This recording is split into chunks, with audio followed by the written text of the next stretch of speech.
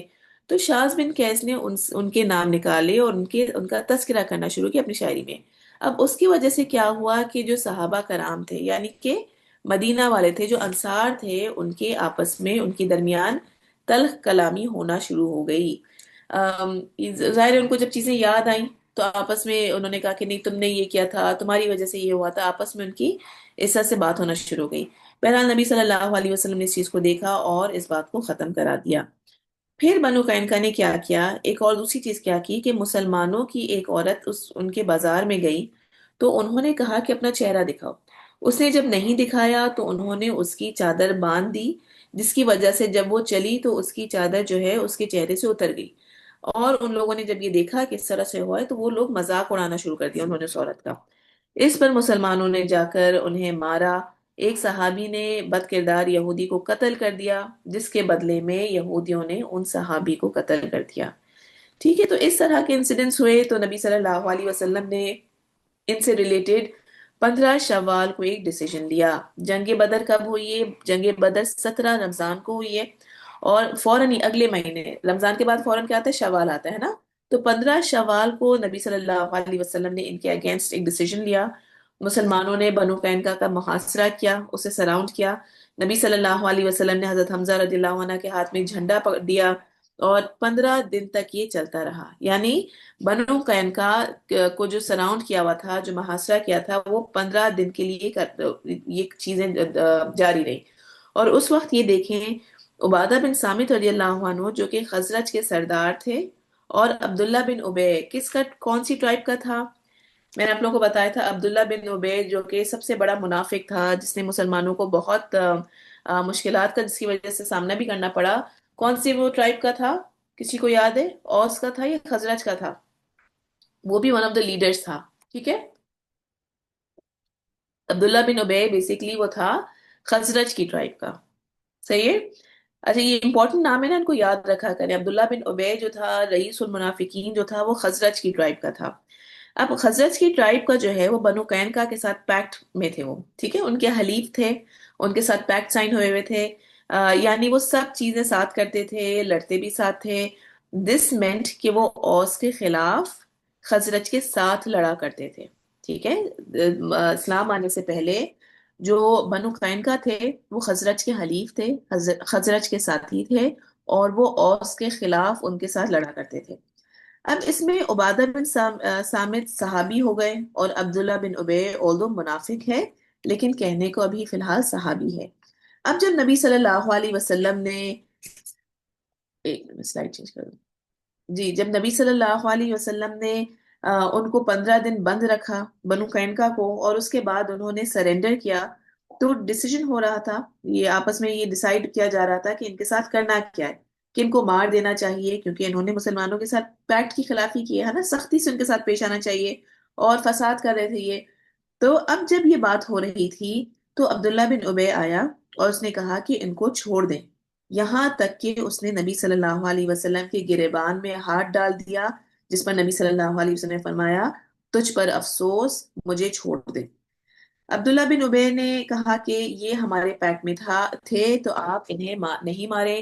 اس پر نبی صلی اللہ علیہ وسلم نے کہا ٹھیک ہے، ہم انہیں یہاں سے نکال دیں گے۔ نبی صلی اللہ علیہ وسلم نے عبداللہ بن ابے کی بات سنی، اس کی بات مانی، اور فرمایا کہ ہم انہیں یہاں سے نکال دیں گے، اس شرط کے ساتھ کہ یہ اپنے سارے ہتھیار یہاں چھوڑ کر جائیں گے۔ تو ان کے 700 مرد تھے، اور نبی صلی اللہ علیہ وسلم نے ان کو وہاں سے نکال دیا۔ وہ شام چلے گئے، ٹھیک ہے۔ مدینہ سے میں نے آپ لوگوں کو شروع میں میپ بھی دکھایا تھا، نیچے مکہ ہے، پھر مدینہ ہے، اور اوپر کی طرف شام ہے۔ تو انہیں فورسفلی ایگزائل کیا، وہاں سے نکالا گیا، اور یہ مدینہ جا کے شفٹ ہو گئے، سمجھے وہاں پہ رہ کے وہاں پہ جا کے رہنے لگے۔ اور آتا ہے کہ 1 مہینے بعد ان کے قبیلے میں ایک ایسی وبا پھیلی جس کی وجہ سے سارے وہ لوگ مر گئے، ٹھیک ہے۔ اللہ سبحانہ تعالیٰ نے عبداللہ بن ابے کے، اچھا ٹھیک ہے، اس پورے انسیڈنٹ کو سورہ مائدہ میں اللہ تعالیٰ نے نوٹ کروایا۔ ایک چیز جو ہمیں نظر آتی ہے غزوہ بنو قینقاع میں، کہ مورلز میں سے کیا کیا چیزیں ہیں، کہ ایک قبیلہ ہے خزرج، لیکن اس میں دو کردار ہیں، ایک عبادہ بن سامت کا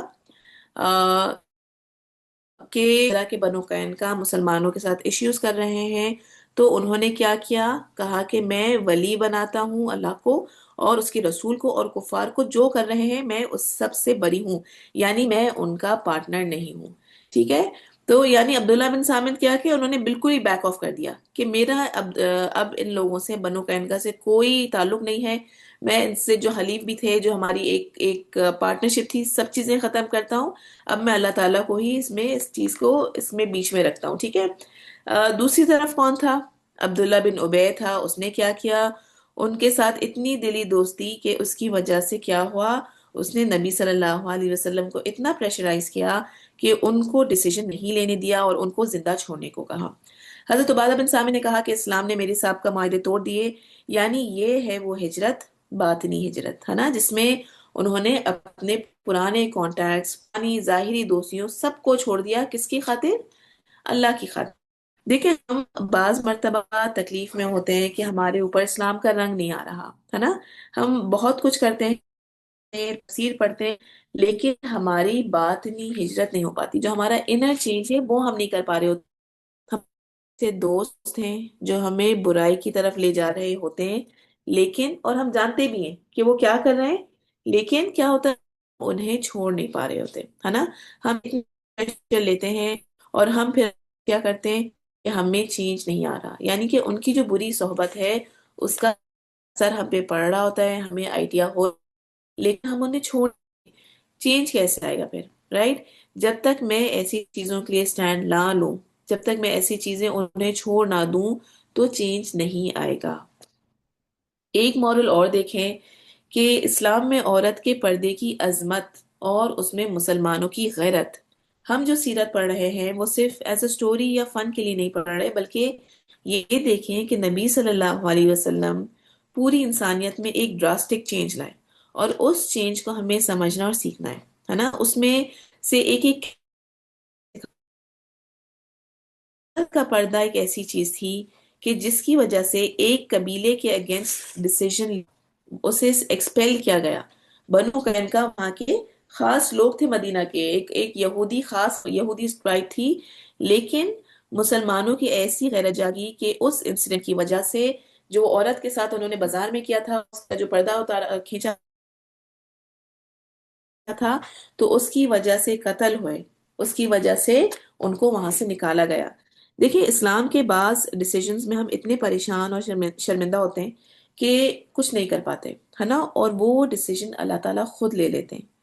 جو چائنا میں چیز ہوئی تھی عورت کے پردے پر، آپ سوچیں 1 ملین مسلمانوں کو انہوں نے آئسولیشن کیمپس میں رکھا، اور اللہ تعالیٰ نے کووڈ کی وجہ سے چائنا کے 70 ملین لوگوں کو آئسولیشن میں رکھا۔ دیکھیں بعض مرتبہ ہم اتنے ہیلپ لیس فیل کرتے ہیں، لیکن اللہ تعالیٰ دکھاتے ہیں کہ جو لوگ اللہ کے راستے پر چلتے ہیں، مشکلات کا شکار ہوتے ہیں، اللہ تعالیٰ کیسے کیسے ان کے لیے غیبی مدد فراہم کرتے، غیبی مدد دیتے ہیں انہیں۔ عبداللہ بن ابی کی بات ماننے میں حکمت کیا تھی نبی صلی اللہ علیہ وسلم کی؟ دیکھیں شاید آپ صلی اللہ علیہ وسلم،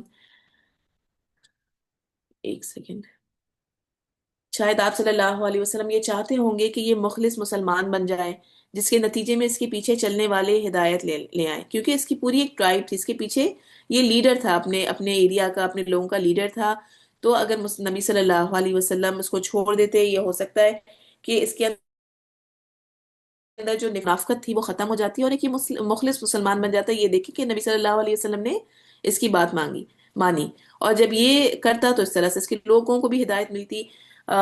تو نبی صلی اللہ علیہ وسلم آلدو جانتے تھے، لیکن نبی صلی اللہ علیہ وسلم کا کیا تھا کہ چاہے وہ دشمن بھی ہو تو بھی اس کو ہدایت ملے۔ دوسری کیا ہو سکتی ہے کہ آپ صلی اللہ علیہ وسلم کو یہ ڈر تھا، یہ اندیشہ تھا کہ اس بدبخت کی بات نہ ماننے سے مسلمانوں میں فتنے کی آگ بھڑک جائے گی۔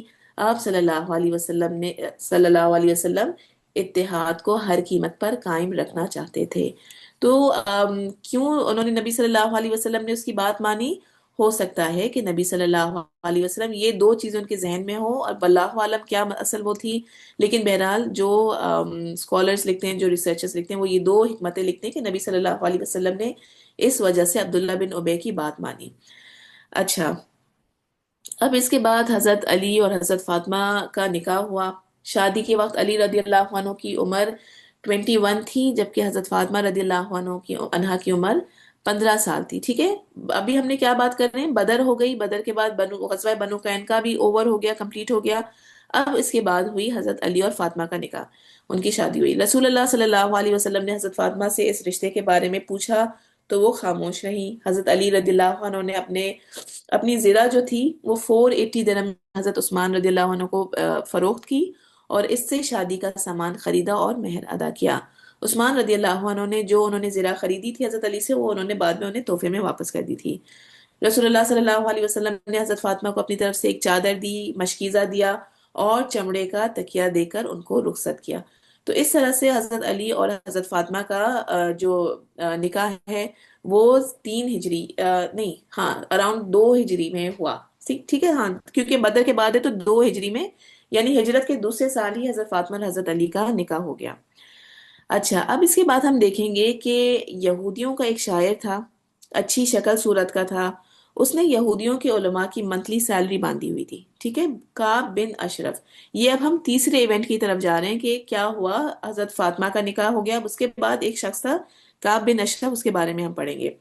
تو کعب بن اشرف جو تھا، اس نے یہودیوں کے علماء کی منتلی سیلری باندھی ہوئی تھی۔ کعب بن اشرف، اس کے شعر بہت زیادہ جسے کہتے ہیں نا بھڑکتے ہوئے تھے، بہت ہی انسپائرنگ اس کی شاعری تھی۔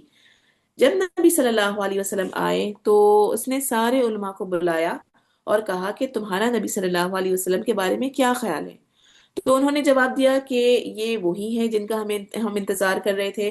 یعنی یہودی جانتے تھے، ان کی کتابوں میں لکھا تھا کہ ایک نبی آئیں گے وہاں۔ نبیوں کیوں یہودی نہیں مان رہے تھے؟ کیونکہ ان کے اندر یہ حسد آ گئی تھی کہ یہ بنو اسماعیل میں سے کیسے آ گئی یہ نبی۔ تو اس وجہ سے اسماعیل علیہ السلام اسحاق علیہ السلام کی جنریشن میں سے کیسے آ گئے؟ ان کو انتظار کیا تھا کہ اسماعیل علیہ السلام کی جنریشن سے آئے، جبکہ نبی صلی اللہ علیہ وسلم اسحاق علیہ السلام کی جنریشن سے تھے۔ تو یہودی جانتے تھے، اور وہی انہوں نے جواب دیا کعب بن اشرف کو کہ یہ تو وہی نبی ہیں، وہی ہیں جن کا ہمیں انتظار تھا۔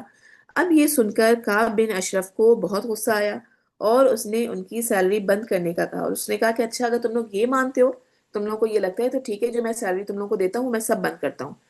تو بہرحال لالچ میں تھی، لالچ فوراً انہوں نے یہ بات سنی، اور انہوں نے فوراً اپنے آپ کو پلٹ دیا کہ نہیں نہیں، جو ایسی کوئی بات نہیں ہے، یہ بس ایک ایسی شخص ہیں جو کہ اپنے آپ کو نبی کہتے ہیں۔ اب جب مسلمان بدر میں ان کو فتح ہوئی تو اس کو اتنا ناگوار گزرا کہ کعب بن اشرف قریش کے پاس گیا اور ابو سفیان کو بدلہ لینے کے لیے بھڑکایا، اور وہاں جا کر ایسے اس نے درد بھرے شعر پڑھے کہ سننے والوں نے جمع ہو کر ماتم کیا۔ یعنی اتنے ٹچنگ اس کی شاعری تھی کہ لوگوں کے زخم دوبارہ اس نے جگہ تازہ کیے۔ اور آپ سوچیں کہ کس حد تک مسلمانوں کے خلاف تھا، کہ مدینہ چھوڑ کے مکہ گیا، وہاں پہ لوگوں کو اس نے بھڑکایا۔ ابو سفیان سے ملا، ابو سفیان سے اس نے مل کر اس نے کہا کہ مسلمانوں سے جنگ بدر کا بدلہ لینے پر ابو سفیان کو بھارا، بلکہ ابو سفیان کو لے کر کعبے کا غلاف پکڑ کر عہد کیا کہ مسلمانوں سے بدر کا کا ضرور انتقام لیں گے۔ آپ صلی اللہ علیہ وسلم کی شان اقدس میں گستاخیاں کی اور بے ادبیاں کرنے لگا، آپ کو چپکے سے قتل کرنے کا قصد کیا۔ یعنی نبی صلی اللہ علیہ وسلم کے خلاف اس نے شاعری بھی کی، گستاخانہ باتیں بھی کی، بے ادبی بھی کی، اور قتل کرنے کا منصوبہ بھی کیا۔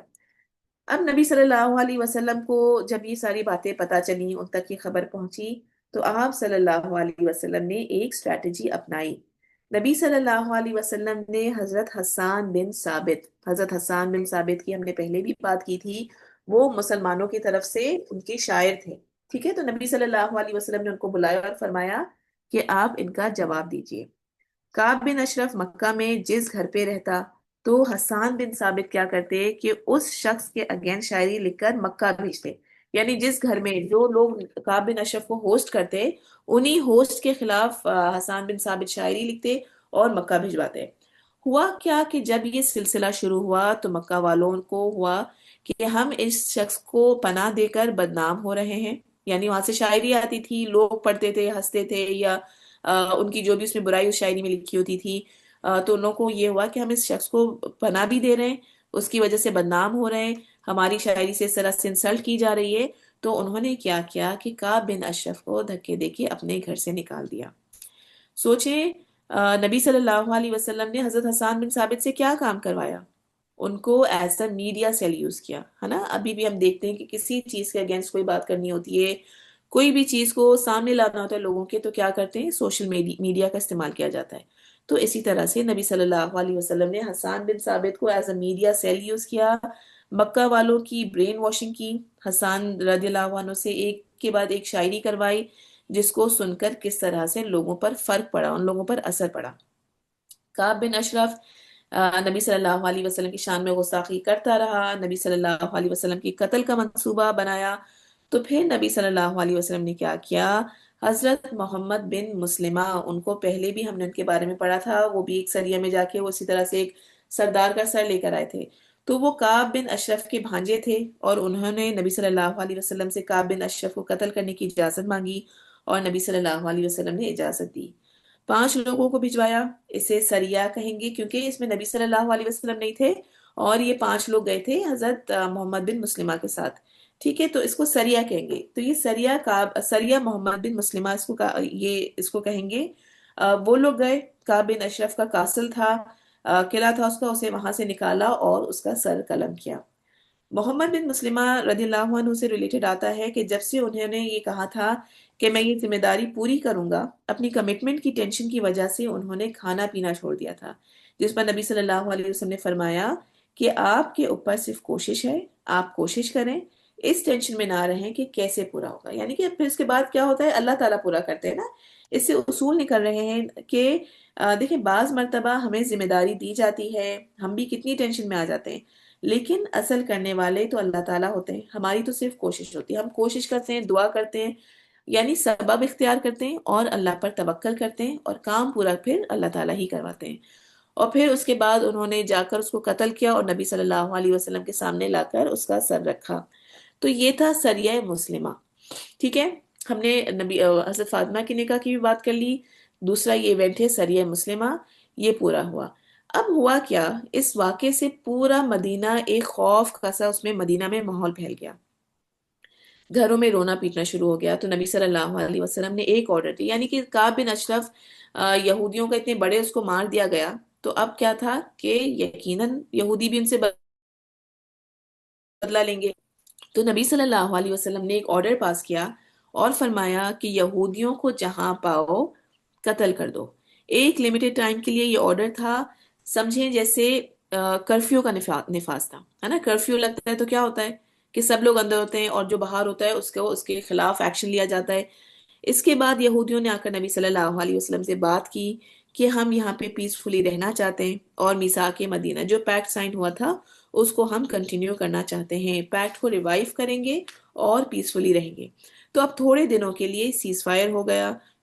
تو بیسکلی اس واقعے کے بعد یہودیوں سے ڈر تھا کہ وہ قتل کریں گے، تو اس کی وجہ سے نبی صلی اللہ علیہ وسلم نے آرڈر دیا تھا، اور اس آرڈر کی بیس پر یہودیوں نے آ کر نبی صلی اللہ علیہ وسلم سے معافی مانگی اور کہا کہ ہم آپ سے لڑائی جھگڑا نہیں کرنا چاہتے، جو ہمارے بیچ میں پیکٹ تھا، جو ہمارے بیچ میں معاہدہ تھا، اس کو ہم اب کنٹینیو کریں گے، جو بھی ہماری طرف سے تھا اب وہ ختم ہو جائے گا. اب اس کے بعد ہم دیکھیں گے کہ ہجرت کا دوسرا سال کا ہم نے پورا دیکھا. بنو قینقاع کا واقعہ ہوا، کعب بن اشرف کا ہوا. اس کے علاوہ مدینہ میں خوشیاں بھی تھیں. ظاہر ہے مسلسل ایسا نہیں تھا کہ لڑائی جھگڑے جنگیں اور غزوات چل رہے ہیں، کچھ خوشیوں کے موقع بھی آئے. نبی صلی اللہ علیہ وسلم کی شعبان 2 ہجری میں حضرت حفصہ سے شادی ہوئی. حضرت حفصہ کون تھی؟ کون بتائے گا مجھے جلدی سے؟ حضرت حفصہ کون ہے؟ یہ تو ہم نے بات کر لی کہ حضرت حفصہ نبی صلی اللہ علیہ وسلم سے ان کا نکاح ہوا، یعنی ازواج مطہرات میں سے ایک ہیں. لیکن اور کون تھی؟ کون بتائے گا کس چیز کے لیے فیمس ہے؟ اچھا چلیں یہ بتائیں کہ وہ کس کی بیٹی تھیں؟ حضرت حفصہ امہات المومنین میں سے ہیں. یہ تو بہت امپورٹنٹ چیز ہے.